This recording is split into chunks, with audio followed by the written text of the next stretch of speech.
Shalom saudara. Hai, apa kabar? Siap diberkati, amin? Luar biasa. Saya percaya kita selalu yang mengandalkan Tuhan tidak pernah akan dikecewakan. Saudara menikmati firman Tuhan, tundukkan kepala sebelum kita menikmati. Terima kasih Bapak kembali pada kesempatan hari ini Tuhan.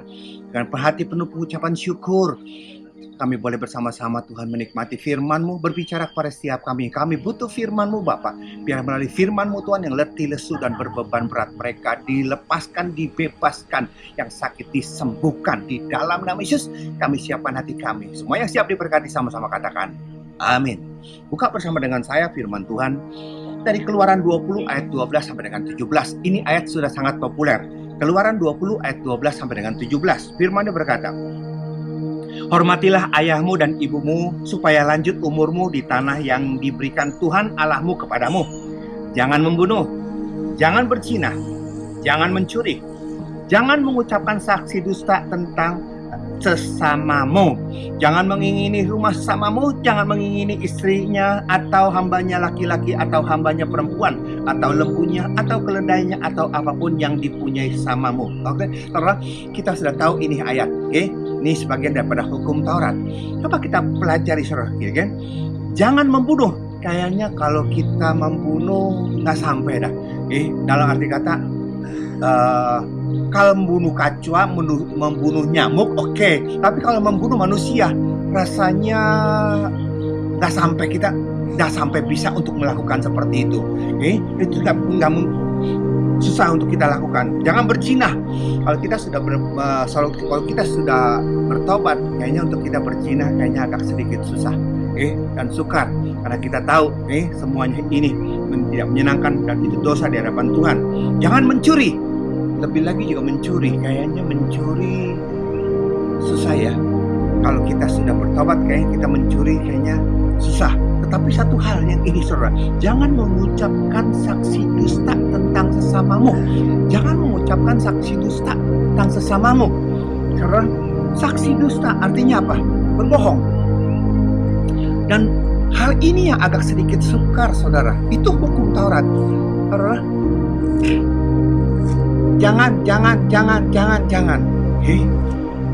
Kita sudah melakukan tidak, tapi jatuh di sini semuanya kena. Jadi kita tidak bisa berkata ya aku sudah 4 tapi kurang 1. Tidak bisa, kita harus semuanya. Mungkin saudara tidak membunuh, saudara mungkin tidak berzina, saudara mungkin tidak mencuri, tapi saudara berbohong. Sama saja kita jatuh, kita tidak bisa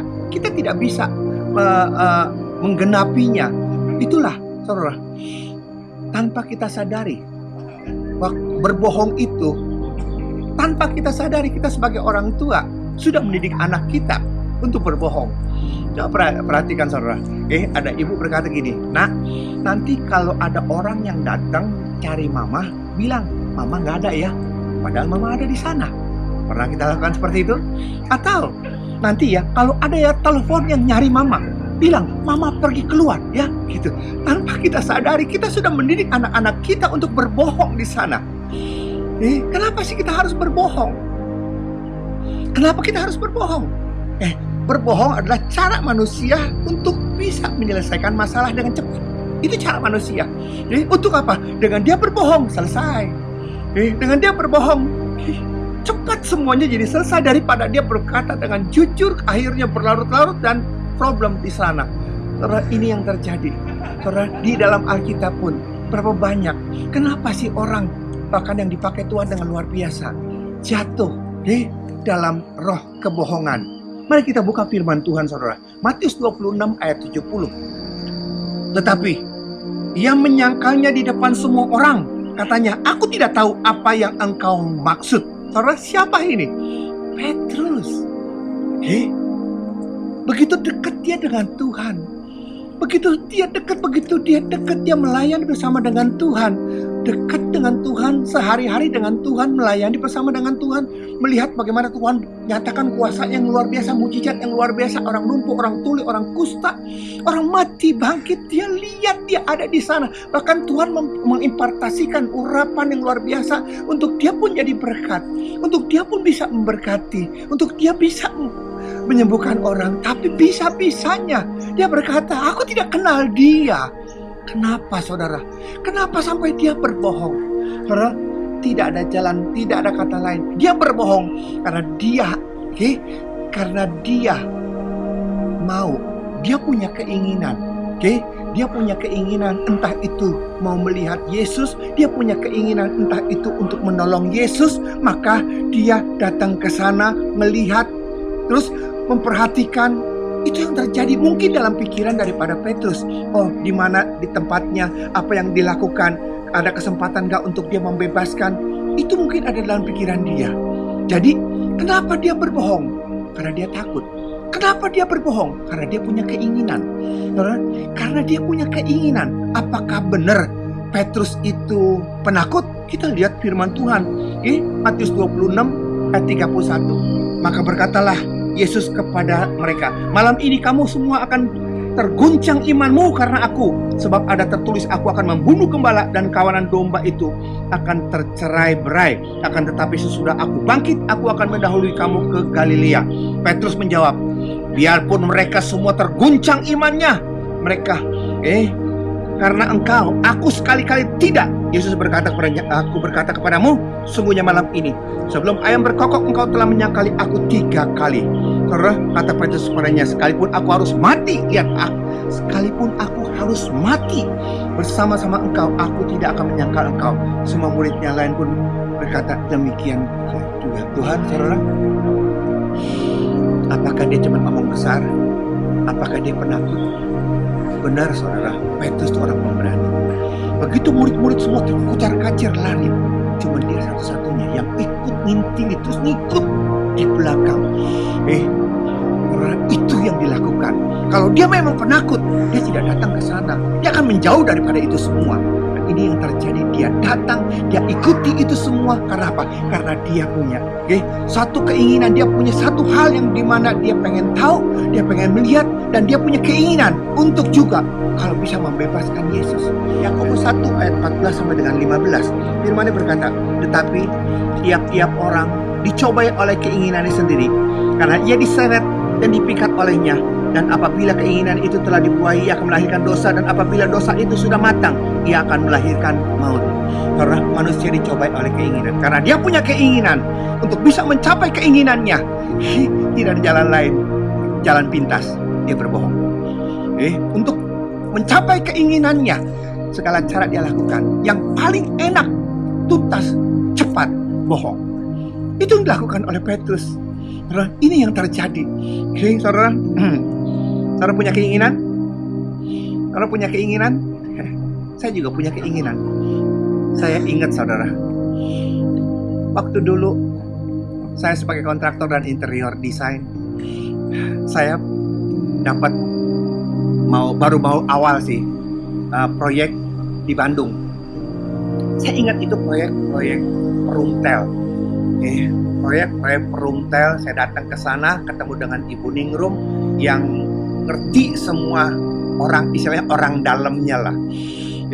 Dan waktu itu agama saya bukan orang agama Kristen. Istri saya agamanya Katolik. Katolik, saya agamanya bukan agama Kristen, bukan Katolik, bukan itu terjadi.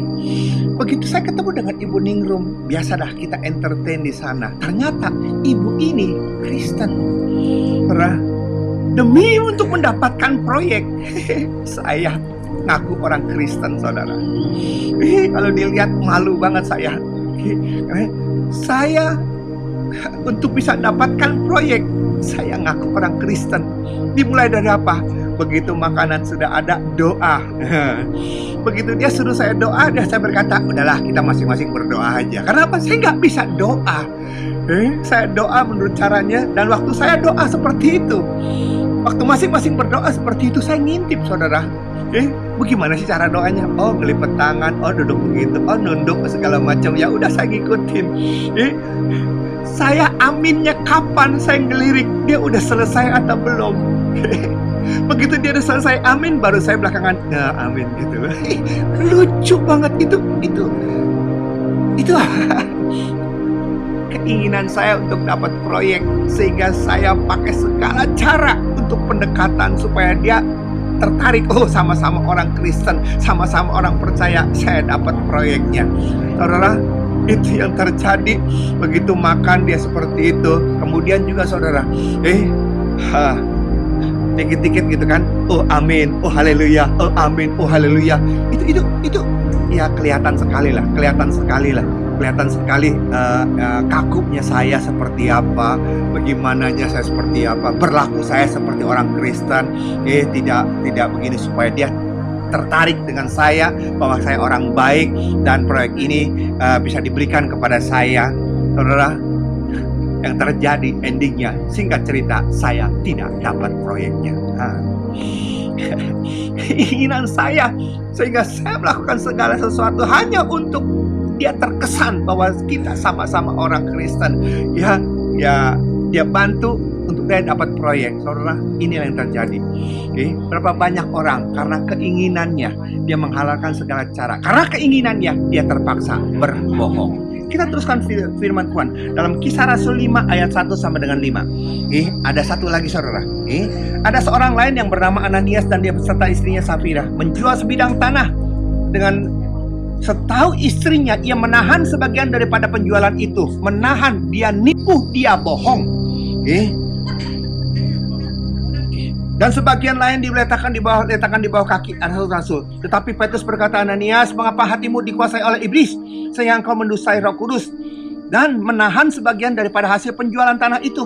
Selama tanah itu tidak dijual, bukankah itu tetap kepunyaanmu? Dan setelah dijual, bukankah hasilnya itu tetap dalam kuasamu? Mengapa engkau merencanakan perbuatan itu dalam hatimu?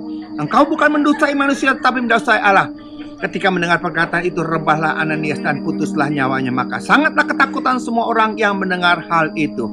Saudara, ini yang terjadi saudara. Ini yang terjadi. Ananias Safira, dia punya tanah. Dia jual tanah. Dia mau nyumbang berapa tuh haknya dia. Dia gak mau menyumbang itu juga haknya dia. Dia mau menyumbang full, dia mau menyumbang setengah, atau dia tidak mau menyumbang, itu haknya dia. Tapi kenapa dia harus nipu? Saudara, inilah yang terjadi. Kenapa? Keinginan. Sehingga dia menipu. Bukan manusia yang ditipu, tapi Allah yang ditipu. Apa keinginannya? Karena dia lihat Barnabas di sana. Dia nyumbang, terkenal. Dia mau ikut seperti itu. Dengan dia nyumbang, orang jadi kenal. Terkenal. Ananias, Safira, orang yang baik, orang yang melayani luar biasa. Luar biasa. Tapi dia juga tidak mau miskin. Dia mau dua-duanya win-win solution. Di sini dia dikenal karena baik dan murah hati. Di sini dia takut kalau jadi miskin. Di sini dia kepingin tetap mempertahankan kekayaannya. Ini yang terjadi. Dan akhirnya saudara, apa yang terjadi? Akhirnya dia jatuh, mati di sana. Kan nyesel banget saudara. Ada orang yang mati kenapa kanker. Ada orang yang mati kenapa COVID-19. Ada orang yang mati seperti itu. Oke, masuk akal. Tapi kalau dia berkata kenapa dia mati? Karena dia nyumbang. Karena dia menjual rumahnya untuk sumbang, dia mati. Loh kok bisa? Itu kan aneh sekali saudara.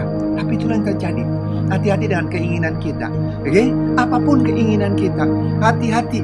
Tanpa kita sadari untuk bisa mencapai keinginan saudara dan saya, seringkali kita menghalalkan segala cara. Dan Tuhan berkata, jangan berbohong. Amin saudara. Ini yang terjadi. Lihat Yosua 2 ayat 8 sampai dengan 12. Yosua 2 ayat 8. Tetapi sebelum kedua orang itu tidur, naiklah perempuan itu mendapatkan mereka di atas sotoh. Dan berkata kepada orang itu, aku tahu bahwa Tuhan telah memberikan negeri ini kepadamu, dan bahwa kengerian terhadap kamu telah hinggap kepada kami, sehingga penduduk negeri ini gentar menghadapi kamu. Sebab kami mendengar bahwa Tuhan telah mengeringkan laut Tebrau di depanmu ketika kamu berjalan keluar dari Mesir. Dan apa yang kamu lakukan kepada kedua raja orang Amori di seberang sungai Yordan, dan kepada Sihon dan Og yang telah kamu tumpas. Ketika kami mendengar, tawarlah hati kami dan jatuhlah semangat setiap orang menghadapi kamu, sebab Tuhan Allahmu ialah Allah di langit. Allah di langit di atas, Allah di bumi di bawah. Saudara, ini yang terjadi. Setiap orang punya keinginan. Rahab, dia punya keinginan. Dan untuk mencapai keinginannya, dia berbohong. Apa keinginan daripada Rahab? Keinginan daripada Rahab dia ingin keluarganya, saudaranya selamat. Dia ingin semua mereka tidak turut binasa. Itu yang terjadi dan apa yang dilakukannya. Apa yang dilakukan oleh Rahab? Dia berbohong di sini. Berbohong, berkata bahwa penyusup-penyusup itu sudah pulang, sudah pergi, cepat uber. Ini yang terjadi, saudara. Dia punya keinginan. Saudara punya keinginan. Keinginan sesuai dengan kehendak Tuhan. Saudara, kita lihat Rahab. Keinginannya sesuai dengan kehendak Tuhan bahwa dia takut akan Tuhan. Tetapi kalau keinginan-keinginan untuk memuaskan hawa nafsu keinginan kita, setiap keinginan pasti ada upahnya. Pasti ada bayarannya. Oleh karena itu, saudara, siapapun kita di tempat ini, lihat, dalam Kolose 3 ayat 1 sampai dengan 2. Karena itu kalau kamu dibangkitkan bersama-sama dengan Kristus, carilah perkara-perkara yang di atas, di mana Kristus ada duduk di sebelah kanan Allah. Pikirkanlah perkara-perkara yang di atas dan bukan yang di bumi, sebab kamu telah mati dan hidupmu tersembunyi bersama dengan Kristus di dalam Allah. Saudara, apapun yang terjadi, ingat satu hal, saudara, pikirkanlah perkara-perkara yang di atas. Rahab, dia tidak berpikir perkara-perkara yang di dunia. Dia tidak berpikir terserahlah mau diserang atau tidak diserang, terserahlah. Itu kan bukan urusan saya, itu kan urusan pemerintah, itu kan urusan negara, itu kan urusan orang-orang Israel dengan orang-orang Kanaan, itu kan urusan mereka. Urusanku satu, aku punya pekerjaan, aku punya rutinitas. Ini yang aku lihat, ini yang aku perhatikan. Saudara, dia tidak seperti itu. Dia boleh kerja, dia boleh ada di sana, tetapi pikirannya jauh ke depan. Jauh ke depan. Dia tidak memikirkan semua, yang dia pikirkan cuma satu. Masa depannya ini seperti apa. Ini kalau didiamkan seperti ini, mati semua. Dia sadar siapa dia. Dia perempuan pelacur. Mungkin selama hidupnya dia sudah mempermalukan orang-orang. Mungkin selama hidupnya dia sudah mempermalukan saudara-saudaranya, orang tuanya. Tetapi dalam hati yang paling dalam dia punya satu misi yang punya satu tujuan yang luar biasa. Dia berkata apa? Tidak untuk selama-lamanya aku keadaan seperti ini.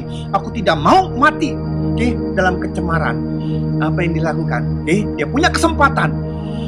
Dia terpaksa berbohong di sana. Hanya untuk satu. Mencuci bersih semua aib. Mencuci bersih semua predikat-predikat kotor, perempuan sundal, perempuan pelacur, perempuan pezina. Dia cuci semuanya itu dengan satu, pengorbanan dia. Dia berbohong, kalau sampai ketangkap dia siap mati.